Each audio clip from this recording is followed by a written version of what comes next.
Pour vous aider à vous faire votre opinion sur l'actualité. Avec ce soir, Elisabeth Lévy, rédactrice en chef de Causeur, bonsoir. Bonsoir. Anne Rosencher, directrice adjointe de la rédaction de Marianne, bonsoir. Bonsoir. Et Jean-Christophe Buisson, directeur adjoint du Figaro Magazine. Bonsoir Jean-Christophe. Bonsoir. Je n'oublie pas Romain Renner pour les réseaux sociaux de RTL.fr. Premier sujet ce soir, la colère des policiers. C'est une sorte de nuit debout qui ne dit pas son nom pour la 4e nuit consécutive. Ils étaient encore nombreux à manifester la nuit dernière, 800 à Lyon, 500 à Paris, au Trocadéro, mais aussi à Bordeaux, Bobigny, Évry, Toulouse, Carcassonne, Montpellier ou Brest. Des policiers qui n'en peuvent plus du manque de moyens et qui dénoncent, j'allais dire une fois de plus, le laxisme de certains magistrats. Alors d'abord, Romain Renner, réseaux sociaux, qu'en disent-ils? Mais les avis sont très partagés sur cette affaire. Jacques, par exemple, ne comprend pas comment on peut ne pas être du côté de la police. Ils peuvent se faire incendier par des sauvageons, mais n'ont pas le droit de manifester pour réclamer plus de sécurité pour accomplir leur mission. Il est temps que Hollande cesse de nier la réalité. Skinjeta s'insurge contre les menaces de sanctions que certains ont brandies contre les policiers manifestants. Bravo la police, dit-il. Ceux à qui ça déplaît n'ont qu'à aller faire leur boulot à leur place avant de la ramener. Kelbotan se désole que les policiers soient, selon lui, des hors-la-loi. Reprenez-vous, leur dit un autre internaute. Karl craint, lui, des débordements. Ce genre de manif sauvage est complètement délirant. Imaginez que l'armée fasse de même avec des FAMAS. Et Régulus va encore plus loin. Les policiers manifestent en se cachant le visage. Ils ne font pas mieux que les voyous. Voilà pour les réseaux sociaux. Mesdames, messieurs, question simple pour démarrer. Flic contre magistrat, c'est un grand classique? Oui, c'est un grand classique, mais là on n'a pas que ça. C'est un grand classique comme les pilotes et les mécaniciens en quelque sorte. Les gendarmes et les voleurs. Mais d'abord, je pense que là les policiers ont des raisons d'être furax à propos de la justice, parce que ce qui s'est passé, Madame Taubira avait été très claire. Elle est arrivée, pas de prison pour les primo-délinquants et surtout le moins de prison possible. La seule primo-délinquante qui a eu le droit à la prison ferme qui n'a pas été exécutée, c'est celle qui l'avait traité de guenon. Elle a eu le droit à 8 mois fermés. Sinon, Madame Taubira est arrivée, elle a dit ça. Je ne sais pas si après son départ, on avait dit que tout allait changer. Ils ont attendu très longtemps pour annoncer la construction de nouvelles places de prison. Je ne sais pas si des instructions ont été données au JAP, etc. Mais la vérité, c'est que il voit effectivement très souvent revenir. Hier, Urvoas dans Le Monde disait mais comment les flics n'ont aucun moyen de savoir ce qui se passe pour les gens qu'ils ont arrêtés, sauf quand ils les revoient justement. Mais il me semble qu'il y a autre chose. Ça, c'est un vieux classique. Ce qui se passe là, c'est quand même beaucoup plus grave. C'est un peu la fin des haricots, si vous voulez. Il y a ce qui restait d'autorité présidentielle et peut-être le dernier atome d'autorité présidentielle qui avait résisté au Davé et l'homme. Il ne résistera pas à ces images. Moi, cette image qu'on a vue, c'était sur les Champs-Élysées, il me semble. On les voit effectivement. Oui, de dos face à l'Arc de Triomphe. Mais moi, je comprends complètement. Je suis totalement avec la police dans cette affaire. Et je trouve, si vous voulez, toutes ces arguties autour de est-ce qu'ils votent FN ou pas FN. On va y revenir à ça. C'est leurs oignons quand même. C'est pas. On va les punir aussi parce qu'ils votent FN, Francis. Anne Rosencher, Marianne. Oui, ce qui se passe est assez grave en effet, et on aurait pu s'y attendre. Quand le patron de la police avait dit qu'il s'attendait à ce qu'il puisse y avoir des guerres civiles en France, une guerre civile, on avait un petit peu enquêté là-dessus. Et ce que nous avaient raconté les préfets et les policiers, c'était en vérité les risques. Il était plutôt d'un nouveau émeute 2005 en France. C'est-à-dire que les policiers n'en peuvent plus. Ils sont envoyés un peu comme de la chair à guet-apens dans certains quartiers où la loi de la République parfois a du mal à se faire entendre. Et donc ils sont à bout de nerfs. On peut les comprendre. Vous parliez tout à l'heure de nuit debout des policiers. Faites attention, nuit debout, ils se sont aussi fait un peu taper dessus. Alors non, et certains vous diront c'était eux qui répondaient par la matraque, etc. Mais il y avait quand même cet affrontement un petit peu traditionnel des gauchistes, on va dire, ou des nouveaux gauchistes contre les policiers. C'était pas seulement traditionnel, c'était, excusez-moi, beaucoup plus violent. On est passé assez loin de la tradition gauchiste maintenant. On a quand même des gens qui essayent de faire cramer des policiers. Moi, Elisabeth, ça faisait penser, vous vous souvenez, Pasolini qui est quand même un... Oui, c'est vrai. Ça faisait penser à Pasolini. Vous vous souvenez ce que disait Pasolini quand que les fils de bourgeois n'étaient pas du côté de la police. Je l'ai même noté. Les garçons policiers que par pur vandalisme de fils à papa vous avez tabassé appartiennent à l'autre classe sociale. Ce sont eux les fils de pauvres. Bien sûr, et il disait que les fils ils en ont un peu marre de se faire taper dessus. Que les enfants du peuple étaient dans la police. Voilà, et on les comprend. Juste un mot, Mohamed Merah, 18 condamnations. Non mais je vous donne juste un exemple parce que c'est celui qui me revient maintenant. 18 condamnations. Comment un type qui a 18 condamnations peut encore être dans un logement social et ceci et cela et pouvoir faire ce qu'il a fait? C'est ça que les flics se demandent. Oui, juste pour revenir sur la querelle effectivement policier-magistrat, elle est d'abord dans l'interprétation de la loi, c'est-à-dire que le sentiment chez le policier que les magistrats effectivement en supprimant la peine planchée pour rébellion contre l'autorité policière, etc., ça n'est pas bon. Mais même dans la loi, est-ce que vous savez que l'outrage à magistrat est puni d'une peine double à celle de outrage à un dépositaire de l'autorité publique, c'est-à-dire 1 an de prison, 15 000 € d'amende pour un outrage à magistrat, et qui est encore plus important lorsqu'il est au sein d'une cour, alors que c'est la moitié moins pour un policier. Et ça, c'est la peine encourue. C'est-à-dire qu'en plus, quand la peine est prononcée, généralement, elle est encore augmentée quand c'est outrage à magistrat. Donc c'est vrai que formellement, techniquement, les policiers ont raison de considérer d'avoir le sentiment qu'ils sont défavorisés par rapport à la justice, sans parler finalement du laxisme de Madame Taubira. Mais il y a autre chose dans cette affaire aussi. C'est aussi la façon dont le gouvernement et M. Cambadélis traite les policiers. Les traités de hors-la-loi, c'est une honte. Quand Urvoas dit effectivement, comme l'a dit Elisabeth, aux policiers, ils ne savent pas, ils sont pas bien informés, ils savent pas très bien ce que deviennent les délinquants. Non seulement ils les voient, mais ils ont tout à fait, et la plupart d'entre eux le font, lorsqu'ils ont interpellé quelqu'un, après ils essaient de savoir la peine qu'a subi la personne. Effectivement, ils s'intéressent. Et la troisième chose que je veux dire, je voulais terminer par là, c'est que dans cette affaire, il y a aussi une rébellion qu'on ne voit pas des policiers de terrain contre leur hiérarchie. Ah oui, ça c'est vrai. Et ça, c'est très important. Et on ne dit pas assez. Et peut-être contre les syndicats également, qui ne les soutiennent pas. En tout cas, c'est ce qu'on entend. Mais contre la hiérarchie, pourquoi?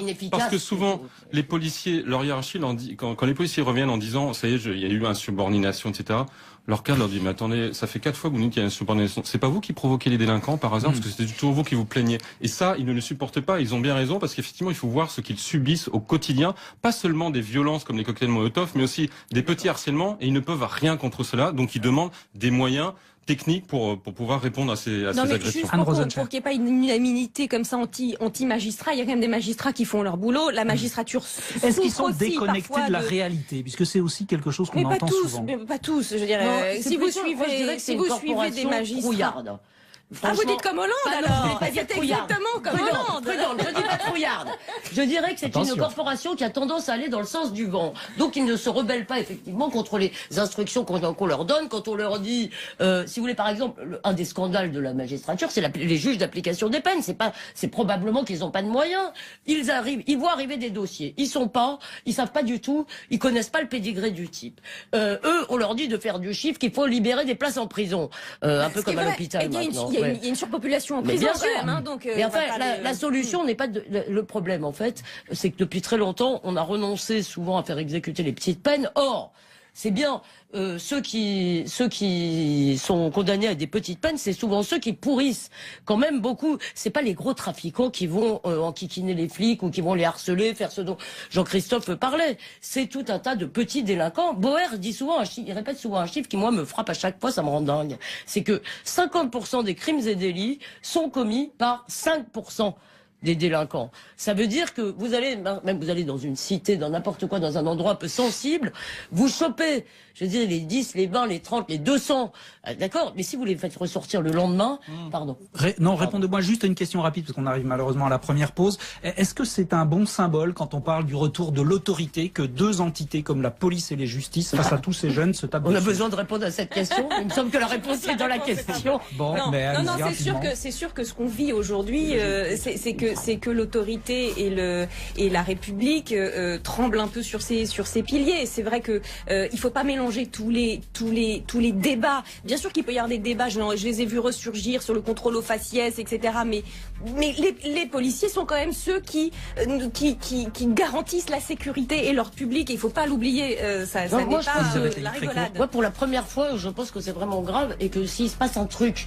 Vraiment, si un truc explose quelque part, il y a des bounasses, ce que vous voulez, une histoire, un type une course qui part en vrille, pardon, ça risque d'être grave. Je voulais juste me demander si, quand ils vont se voir, là, les policiers et le gouvernement, s'ils allaient dire aussi, si les policiers allaient dire au gouvernement que les magistrats étaient des lâches. On verra, on aura peut-être des infos à la sortie de l'entretien.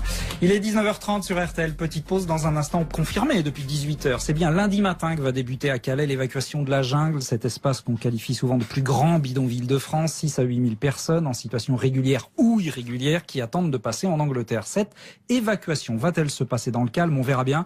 En tout cas, les associations s'y opposent et ceux qu'on appelle les no-borders ont déjà promis de tout faire pour les empêcher. Romain Renner, un mot des réseaux sociaux sur cette évacuation de Calais programmée?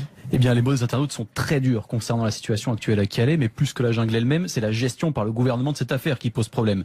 Selon Diwan, le démantèlement de Sangatte a mené à la création de la jungle, le démantèlement de la jungle a mené au centre de Calais, l'évacuation du camp a mené à la formation d'une deuxième jungle. Que croyez-vous qui va se passer maintenant? Indigo évoque lui un démantèlement aussi effrayant qu'inutile. Il s'inquiète du décimènement des clandestins sur le territoire national. Il crée l'angoisse et la peur chez les habitants qui craignent pour leurs enfants. Une autre personne s'interroge également à propos de l'avenir des habitants de la jungle. Où vont-ils être envoyés? Et un internaute usait de beaucoup d'ironie. Et Notre-Dame-des-Landes, c'est pour quand? Ah oui, petit avant-goût. Anne Rosencher, Marianne, cette évacuation programmée lundi matin. À court terme, je pense que c'est quand même une bonne nouvelle pour tout le monde. D'abord pour les habitants de cette jungle qui vivaient dans des conditions, les ONG disaient que c'était des conditions dignes de zones de guerre, où le minimum de l'hygiène et de la sécurité n'était pas garanti. La sécurité d'ailleurs, je vous signale qu'il y a quand même une interprète qui a été violée dans la nuit de lundi à mardi. C'était vraiment des conditions très très difficile. Et puis, donc j'espère qu'ils vont avoir un destin un peu plus humain là où ils vont aller. Et par ailleurs, pour les Calaisiens, il faut quand même un peu saluer les Calaisiens qui sont quand même une population extrêmement philosophe, résiliente. Fataliste. Non, mais honnêtement, les Anne a raison, reportages. ils pourraient être beaucoup plus énervés que ça. Franchement, ils ont été. Non, mais ils ont été. C'était dur pour eux. On parle des questions de sécurité, peut-être même parfois on en a fait trop, mais même dans le quotidien, moi j'avais été marquée par cette femme qui racontait que à Cité Europe, avant il y avait un endroit boisé où on pouvait se promener et aller faire son footing. Et comme c'était un endroit où se cachaient les migrants pour essayer de passer en Angleterre et d'aller dans le tunnel, l'État avait tout rasé. Donc même dans le paysage, si vous voulez, de ces gens, c'est un beau lieu, Calais. Faut quand même pas oublier que c'est une belle région de France. Et ben ça avait changé quelque chose. Un jour, il était tellement harcelé par les médias après que les autres ont compris qu'il valait Qui? mieux pas. Pardon, j'ai pas compris. Un jour, on a vu quelqu'un s'énerver. Il faut dire que c'était contre sacrément énervé. Ça faisait énervé contre les migrants et il avait eu sa part de. Il avait pris cher. Il avait pris cher. Ouais. D'accord. On avait Natacha Bouchard, la maire de Calais, tout à l'heure en ligne, qui nous disait qu'elle craignait vraiment des affrontements là dans les heures qui viennent parce que c'est-à-dire des affrontements pour échapper à la soit avec les no-borders, soit à l'intérieur du camp avec ceux qui voudraient partir, parce que elle n'admet pas qu'on ait communiqué avant sur cette évacuation. Qu'est-ce que vous en pensez? Fallait communiquer? Fallait le dire avant? Fallait pas? Le gouvernement communique pour essayer de se donner bonne conscience dans cette affaire en disant en disant qu'ils vont agir avec le maximum d'humanisme possible, notamment pour pas qu'il y ait une bousculade, pour que les enfants soient pris en charge, pour se donner une bonne conscience, parce que la vérité, c'est effectivement, c'est que ça a été très mal géré depuis le début. Mais pour faire un tout petit rapprochement avec la fin du sujet précédent, ce que je voulais dire, c'est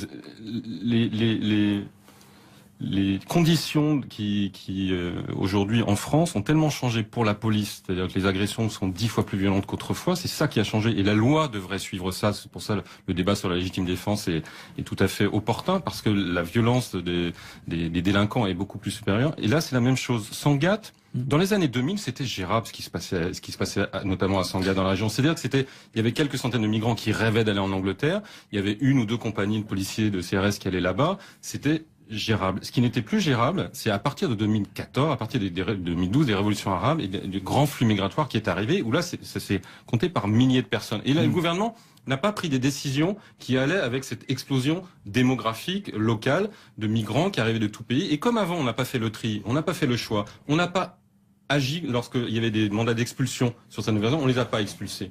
Lorsqu'il y avait des demandes d'asile qui étaient déboutées, on n'a pas expulsé les gens qui devaient l'être, et notamment les migrants économiques qui n'avaient pas à venir en France. Moyennant quoi, ceux qui venaient avec légitimité fuir des guerres au Moyen-Orient, en Afghanistan, etc., en Érythrée, au Soudan, ils sont rajoutés aux précédents. C'est ça qui fait masse. Mais si on avait géré le problème avant, en expulsant les gens qui devaient être expulsés et que la loi française avait prévu d'expulser, on n'aurait pas cette masse aujourd'hui de milliers et de milliers de migrants qu'on ne sait plus comment gérer et qui va être géré dans une forme de violence. Attendez, pardon, vous voulez dire que Elisabeth, tous ceux qui sont encore à Calais, ce ne sont pas seulement des gens qui attendent de voir leur dossier examiné, mais plein de gens qui ont déjà été déboutés. Bien sûr. Bon, J'arrête de parler, ça me quoi paraît tellement dingue. Non, excusez-moi, je pensais qu'il y avait essentiellement des demandeurs d'asile. Essentiellement, bien sûr, mais pas que. Mais par ailleurs, il me semble, moi, honnêtement, si vous voulez, le problème de Calais, c'est un problème insoluble tout seul en quelque sorte, parce que c'est pas un problème de stock. C'est un problème de flux. Et donc, tant que vous arrêterez pas les flux ou tant que vous les traiterez pas plus vite, je vois pas comment vous empêcherez la formation de nouvelles jungles un peu partout, et notamment place Stalingrad à Paris. Il paraît qu'ils flippent tous, y compris les associations, etc., parce qu'ils savent que de Calais, il y a des gens qui vont revenir. Mais surtout, comme tous ces gens veulent aller en Angleterre, c'est toujours la même histoire, et que nous avons gracieusement accepté de garder la frontière des Anglais. C'est pas sûr. Non, c'est pas, Alors gracieusement, si quelqu'un est informé à cette table de ce que nous avons obtenu en échange, je serais contente de l'apprendre, parce que moi je ne le sais sérieusement pas. Je ne sais pas ce qui a été négocié au Touquet, je ne sais pas pourquoi nous avons accepté cette chose idiote. Alors évidemment, nous on a toute notre police là à Calais pour garder les frontières de l'Angleterre, et eux, ils ont 2 personnes qui doivent être, je suppose, à Douvres pour garder une frontière que personne ne veut franchir, puisque personne ne veut la franchir dans ce sens-là. La renégociation des accords de Calais, tout le monde en parle, comme si c'est du Touquet, pardon. Ça passe forcément par ça, bien la sûr, parce solution. qu'encore une fois, c'est pas les mêmes quantités. Mais Il s'est passé des choses depuis 4 ou 5 ans dans le monde. Celui qui en parle de plus, c'est quand même celui qui les avait signés, à savoir Voilà, Nicolas Sarkozy. Sarkozy. Non mais c'est vrai, mais on garde la frontière pour l'Angleterre pour l'instant. Et par ailleurs, vous avez remarqué ce qu'a fait la Belgique. Aujourd'hui. Ils ont rajouté des policiers. Non, ils ont fermé la frontière. Ils ont en gros fermé leurs frontières. Donc il me semble que si on fait comme dit Jean-Christophe, qui dit en gros, il faut qu'on puisse faire le tri dans ceux qui arrivent, c'est-à-dire expulser les migrants économiques et garder ceux qui relèvent du droit d'asile. Si on doit faire ça, il me semble qu'on n'est pas parti pour. La question juste, c'est pas que la renégociation avec des accords du Touquet. Il va falloir le faire en effet, mais il y a aussi le défi incroyable lancé à l'Europe de ses frontières. C'est-à-dire qu'aujourd'hui, si on laisse faire pour l'instant ce qui est en train de se faire, ça va être de la gestion au cas par cas, des constructions de murs, et l'explosion de la zone Schengen. Donc c'est le défi européen, enfin c'est un des défis européens, et l'Europe doit se reconstruire avec ça, ou alors elle en mourra. Ou pas se reconstruire. Et puis quel message envoie-t-on? On n'en mourra pas, nous, vous savez. Je pense que quand même on sera plus fort. Quel message envoie-t-on lundi en relocalisant dans toute la France, dans plusieurs endroits, les migrants? Quel message envoie-t-on aux autres futurs migrants? Le gouvernement dit c'est pour les accueillir dans de meilleures conditions. Oui, donc d'autres viendront en disant on est accueillis dans des très bonnes conditions en France. Non, je suis pas sûr que ce soit le destin qu'ils souhaitent avoir forcément. D'ailleurs, ils veulent rejoindre l'Angleterre, ceux-là, sinon ils seraient allés ailleurs. Donc, sauf si on leur fait des formidables conditions dans tous les. Moi, ce qui me choque aussi dans cette affaire, vous êtes sûr que c'est des conditions formidables, des conditions en tout cas beaucoup plus acceptables que cette jungle épouvantable de Calais qui va effectivement se reformer à Gravelines ou à Boulogne-sur-Mer ou à Vissant dans quelques semaines. Simplement aussi, il n'y a pas eu de concertation. C'est-à-dire que les régions, les mairies, les départements n'ont pas été tous forcément informés qu'on allait leur envoyer des migrants. Et ça se discute. Laisse dans des situations ignobles comme ça, ce sera inhumain, comme ça sera. Non, mais est-ce que ça n'empêche pas? Mais je suis bien d'accord. Ça n'empêche pas la conversation. Ça n'empêche pas d'informer Laurent Wauquiez, par exemple, de lui dire, bah tiens, on a prévu dans votre région de mettre. Qu'est-ce que vous en pensez? On peut le demander quand même. Et puis quitte à passer outre si la est-ce personne qu'à un dit non. moment, il va pas falloir se rendre à l'évidence, c'est-à-dire de dire que effectivement, nous n'allons pas réussir à loger tout le monde, tous les gens qui viennent demander l'asile en France dans des conditions merveilleuses, dans du dur, avec etc. Peut-être qu'à un moment, il va falloir se résoudre à faire ce qui se passe dans un paquet de pays, c'est-à-dire des espèces de villages de tentes, mais pas dans ces conditions ignobles. Mais arrêtons de croire. De lieux fermés. Il y a plein de casernes désaffectées. On pourrait très bien mettre les migrants, ensuite traiter leur cas un par un de cette manière. C'est ce que propose Copé d'ailleurs. Et là-dessus, c'est pas idiot. Juste une question. Le fait que le gouvernement, avant l'évacuation de lundi, la dise, on ne veut pas, à partir de lundi, faire le tri, pardon, le mot est horrible, entre les gens en conditions régulières et irrégulières. Faute ou pas? Bien sûr. Tout est dit. On ne veut pas. Officiellement, on le fait quand même. Non, si c'était le cas, vous avez entendu parler beaucoup d'expulsions ces derniers mois, de gens ramenés aux frontières. Parce la politique de la France, qui est quand même rappelée régulièrement par Manuel Valls ou par François Hollande, c'est que les demandeurs d'asile ont vocation, en effet, à rester. Ça, ce sont des paroles. Et dans les actes, ça ne se passe pas. Non, mais quand vous dites on ne veut pas, que les expulsions soient entre non, mais je pense que les expulsions, il y a un certain nombre d'expulsions qui sont prononcées, soit par voie administrative, soit par voie judiciaire, mais elles ne sont jamais, à peu près jamais exécutées. Il y a moins, en temps normal, avant même la crise des migrants, le chiffre qu'on donnait, c'était qu'à peu près 10% des expulsions en France étaient exécutées. Alors ça va, il y a de la marge. On va marquer une petite pause. Eh bien, une petite phrase qu'il a lâchée mercredi dans Nice Matin va peut-être changer son destin, en tout cas lui faire mordre la poussière quelque temps. En parlant de l'élection américaine, il a évoqué, je cite, la soumission d'Hillary Clinton au lobby sioniste. Aujourd'hui, Jean-Frédéric Poisson a dit qu'il avait été mal compris, qu'il regrettait que ses propos aient pu être interprétés comme de la haine à l'égard du peuple juif ou de l'État d'Israël. Romain Renner, qu'en disent les réseaux sociaux? Alors, les propos de Jean-Frédéric Poisson sur les lobbies sionistes et plus récemment l'annonce de son futur meeting commun avec Robert Ménard amènent les internautes à s'interroger. Selon Pierre, il devrait faire la primaire du FN, enfin si ce parti était démocratique et qu'il y en avait une bien sûr. JB appuie, avec de telles déclarations, petit Poisson ne deviendra jamais grand. De très nombreux internautes par contre comprennent le candidat du parti chrétien-démocrate. Selon Bissal, Poisson parle des États-Unis. Tout le monde sait que dans ce pays, les politiques sont soumis à des lobbies puisqu'ils financent leur campagne. Prier considère lui que Jean-Frédéric Poisson est, je cite, le plus honnête de tous et qu'il n'a insulté, agressé ou trompé personne. Un internaute qui se fait appeler Coyote rappelle lui que souligner l'existence d'un lobby sioniste est bien différent de l'antisémitisme. Le sionisme, dit-il, c'est vouloir le grand Israël. Oh. Alors, mesdames, messieurs. Je peux répondre juste au type. Non, le sionisme, c'est pas vouloir le grand Israël. C'est, disons, l'idéologie qui a voulu un projet national pour le peuple juif. Donc, je voulais. Bon, Jean-Frédéric Poisson s'est excusé. Non, il s'est pas excusé. Enfin, il a précisé ses propos. Écoutez, est-ce que c'est irrémédiable? je voudrais être très clair. On a le droit, à mon sens, de parler d'un lobby sioniste. Ça existe. L'AIPAC est un lobby sioniste. Le CRIF est à la fois un lobby juif puisqu'il défend les intérêts des juifs et un lobby sioniste. Simplement, moi, ce qui me gêne dans la phrase de Poisson, c'est pas les lobbies sionistes, c'est soumission. Parce que on a du mal à ne pas entendre la domination de la juiverie mondiale, même s'il l'a pas dit, même s'il le pense pas. Alors moi, juste une chose. D'abord, je trouve ça bizarre son meeting avec Ménard, parce que pour moi, ça évoque. Oui, on précise qu'il va faire un meeting à Paris avec Robert Ménard le mois prochain. Si vous voulez, des courants qui n'existent plus vraiment, qui étaient témoignages chrétiens, des chrétiens qu'on appelait de gauche, mais qui étaient vraiment d'extrême gauche, et ça évoque un peu ça plutôt pour moi comme musique.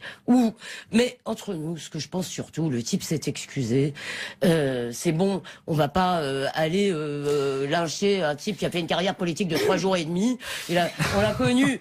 Alors pendant le débat, pendant le débat, il a eu aussi une phrase qui m'a un peu. Mais ça peut avoir des conséquences sur pendant le débat. Il y en a qui veulent pas qu'il participe au deuxième débat de la primaire, par exemple. Elisabeth, moi je pense que c'est quelqu'un qui dérange, et notamment au sein de la primaire de la droite et du centre, parce qu'effectivement, dans le débat, ce qui a frappé les gens, c'est qu'il défendait les 35 heures, c'est qu'il défendait les syndicalistes. On s'est dit, ce type qui est dans le parti Christine Boutin, qui par ailleurs qui n'aime pas l'Europe de Maastricht, qui n'aime pas le mariage gay, qui est plutôt classé à droite, mais finalement il défendait. Et d'un seul coup, on s'est rendu compte que, effectivement, cette fracture droite-gauche n'existe plus en France. Et c'est comme Macron qui prétend être ni de droite ni de gauche. Et c'est comme de cette manière certains au Front National qui veulent récupérer un héritage de gauche et de droite. Et Jean-Frédéric Poisson participe de ce mouvement où, effectivement, le critère êtes-vous de droite, êtes-vous de gauche ne fonctionne plus. Effectivement, sa sortie sur le lobby sioniste, la soumission de lobby sioniste, c'est exactement ce que dit Isabelle. Ça ressemble à quelque chose qu'on disait plutôt à l'extrême gauche il y a 30, 40 ans et qu'on dit d'ailleurs toujours aujourd'hui dans certains milieux d'extrême gauche. C'est ça qui est fascinant. Et c'est là où les gens sont perdus. Et à droite, beaucoup seraient ravis de ne pas le voir concourir, parce que même s'il ne pèse que 0,5 à 1% de la première droite du centre, chacun a besoin des voix. Donc, vous avez dit que si on élimine un concurrent, ça sera pas si mal. Alors, franchement, pour le peu qu'il pèse, vous croyez vraiment? Moi, il y a deux choses qui m'ont choqué dans sa phrase. C'est d'abord, toute la phrase, c'est qu'elle est soumise aux intérêts financiers de Wall Street et au lobby sioniste. Donc d'abord, le rapport des deux, il y a en effet le côté la juiverie qui gouverne la finance mondiale.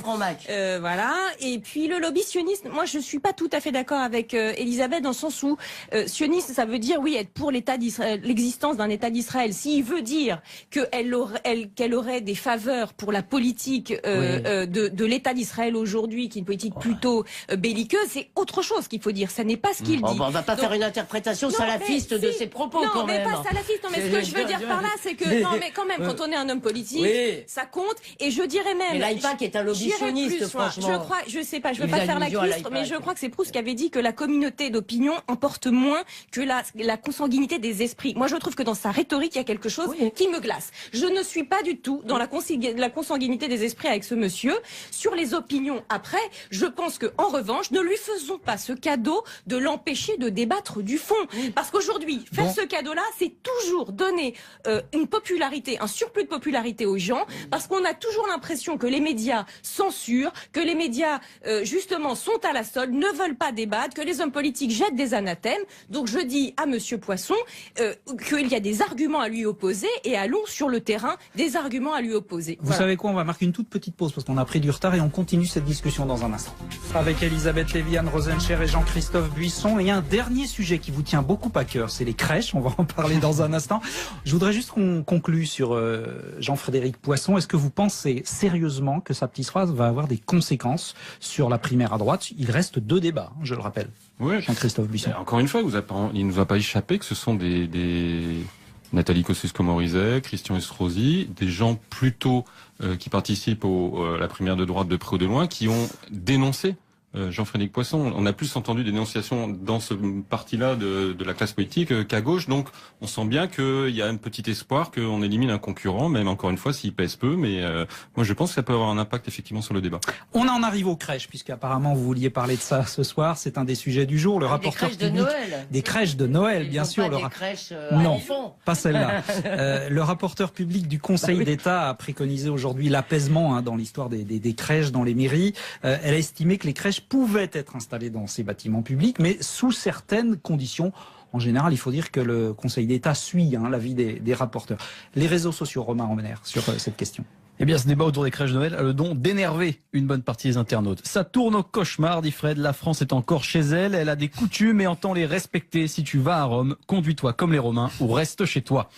Une autre personne s'insurge contre ceux qui sont opposés à l'installation des crèches. Que ces gens commencent par refuser les jours fériés religieux accordés par la République, Noël, Pâques, Toussaint, Assomption, Pentecôte, et qu'ils arrêtent de nous gonfler. Bon, alors on va faire court parce qu'il nous reste plus que 2 minutes, il paraît. Donc, alors, Elisabeth, vous voulez conclure? Jean-Christophe, parler les autres d'abord. Anne Rosencher, cette histoire de crèche. Alors moi, je vais faire la laïque de service. Je ne conçois pas qu'on puisse faire du 2 poids 2 mesures. Voilà.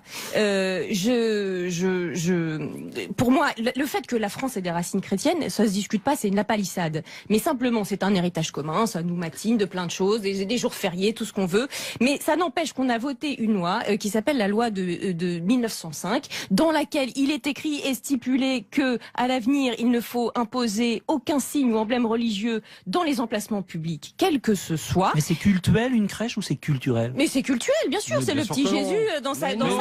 Excusez-moi, et je voudrais juste vous dire quelque chose. Mais je vais vous dire quelque chose. Dans des mairies qui prient devant la crèche dans la mairie. Premièrement, c'est une tradition, soi-disant, c'est une tradition très récente. Avant, ça n'existait pas. Ensuite, le général de Gaulle s'était fait lui-même faire une chapelle à l'intérieur de l'Élysée pour que jamais les gens ne le voient prier à l'extérieur. C'était quelqu'un de laïque. On ferait mieux de se souvenir de ce genre de choses. Je ne vois pas comment on pourrait demander une application de la laïcité de combat aujourd'hui si on ne se l'applique pas pour toutes les religions au même titre. C'est ce que je vous dis, ça devient quelque chose de cultuel si les gens prient. Est-ce que vous avez déjà vu dans une mairie des gens prier devant la crèche qui est dans la mairie? Non, c'est une. Et dans ce que dit le rapporteur, elle met des conditions. Il faut que ce soit temporaire, il faut qu'il n'y ait pas de prosélytisme, et il faut que ce soit une manifestation culturelle. Tout va bien. Et vous allez mettre une mezouza et si les gens prient pas dessus, c'est que c'est pas culturel et c'est culturel. Oui, c'est parce qu'ils ne le prennent pas comme un morceau d'église. Cette équivalence ne tient pas. Parce qu'ils ont bien le sentiment qu'il ne s'agit pas d'un morceau d'église, mais qu'il s'agit d'une manifestation du fait que la France est catholique et la République est laïque, comme disait le général de Gaulle. Bon, vous savez quoi, on n'a pas eu assez de temps, malheureusement, pour parler du sujet, mais je vous fais revenir. Allez, un tout petit Elisabeth. Juste que le cas que Gilles Bernheim, dans son livre avec le cardinal Barbarin, Gilles Bernheim disait que quand il étudiait à Jérusalem, il y avait quelque chose qui lui manquait terriblement, c'était le bruit la musique des cloches de Strasbourg, parce qu'il adorait ça et que c'était la France. Et bien pour moi, les crèches, c'est la France simplement. Et la laïcité, c'est la France. Oui, la seule chose, c'est que je crains que le Conseil d'État, en fait, ne défende les crèches pour après nous fourguer toutes sortes d'autres accommodements. Bon, je précise que c'était pas la décision du Conseil d'État. On l'attend, la décision. C'était l'avis du rapporteur.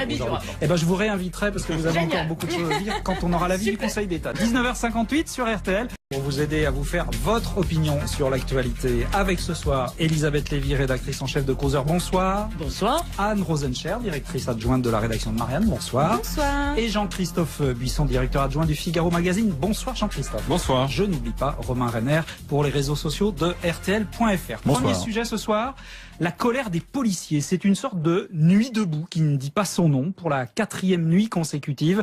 Ils étaient encore nombreux à manifester la nuit dernière, 800 à Lyon, 500 à Paris, au Trocadéro, mais aussi à Bordeaux, Bobigny, Évry, Toulouse, Carcassonne, Montpellier ou Brest. Des policiers qui n'en peuvent plus du manque de moyens et qui dénoncent, j'allais dire une fois de plus, le laxisme de certains magistrats. Alors d'abord, Romain Renner, réseaux sociaux, qu'en disent-ils?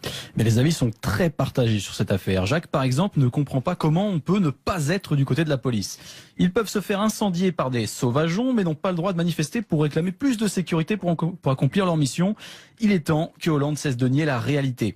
Skinjeta s'insurge contre les menaces de sanctions que certains ont brandies contre les policiers manifestants. Bravo! Dit qu'il s'attendait à ce qu'il puisse y avoir des guerres civiles en France. Une guerre civile, on avait un petit peu enquêté là-dessus. Et ce que nous avaient raconté les préfets et les policiers, c'était en vérité les risques, il était plutôt d'un nouveau émeute 2005 en France. C'est-à-dire que les policiers n'en peuvent plus. Ils sont envoyés un peu comme de la chair à guet-apens dans certains quartiers où la loi de la République parfois a du mal à se faire entendre. Et donc ils sont à bout de nerfs. On peut les comprendre. Vous parliez tout à l'heure de nuit debout des policiers. Faites attention, nuit debout, ils se sont aussi fait un peu taper dessus. Alors non, et certains vous diront c'était eux qui répondaient par la matraque, etc.